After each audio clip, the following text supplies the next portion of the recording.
দেশে গরম মশলা চাহিদার 43% আসে অবৈধ পথে।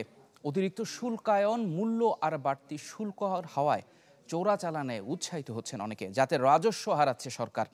আর অত্যাবশ্যকীয় পণ্য হওয়ার পরেও বাড়তি শুল্কের কারণে এসব পণ্য কিনতে উচ্চ মূল্য গুনতে হচ্ছে সাধারণ মানুষকে। বৈধ পথে আমদানি বাড়াতে তাই শুল্ক হার কমানোর প্রস্তাব দিয়েছে ট্যারিফ কমিশন। আর ব্যবসায়ীরা বলছেন, শুল্ক হার কমানো গেলে বৈধ পথে আমদানি যেমন বাড়বে, তেমনি রাজস্ব বাড়বে সরকারের। মইনুল হাসানের রিপোর্ট।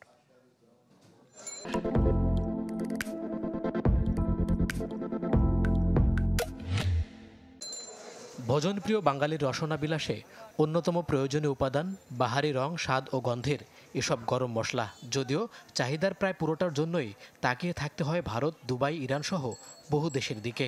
আরও চিন্তার খবর হলো, অত্যন্ত দরকারি ও দামি এসব পণ্যের সিংহভাগই দেশে আসে অবৈধ উপায়ে। দেশের বাইরে থেকে আসা মশলার মধ্যে সবচেয়ে ব্যবহৃত হয় জিরা, বছরে যার চাহিদা 60,000 টন। কিন্তু সবশেষ অর্থ বছরে বৈধ পথে আমদানি করা হয় 34,000 টন। বাকিটা দেশে এলেও হদিশ নেই কাগজপত্রের। একইভাবে দারুচিনি, এলাচ, লবঙ্গ সহ অন্য মশলায় বাজার ছয়লাভ থাকলেও তথ্য নেই যথেষ্ট আমদানির। বাংলাদেশ ট্রেড অ্যান্ড ট্যারিফ কমিশনের প্রতিবেদন অনুযায়ী এই চার পণ্যের আমদানি ঘাটতি 43%, যা দেশের বাজারে ঢুকছে অবৈধ পথে। ইনফরমাল ট্রেডের মাধ্যমেও ঢুকতে পারে, যেহেতু আমাদের সাপ্লাই সাইডে প্রবলেম নাই স্থানীয় বাজারে। তো এই বিষয়টা আমাদের প্রতিবেদনে আসছে।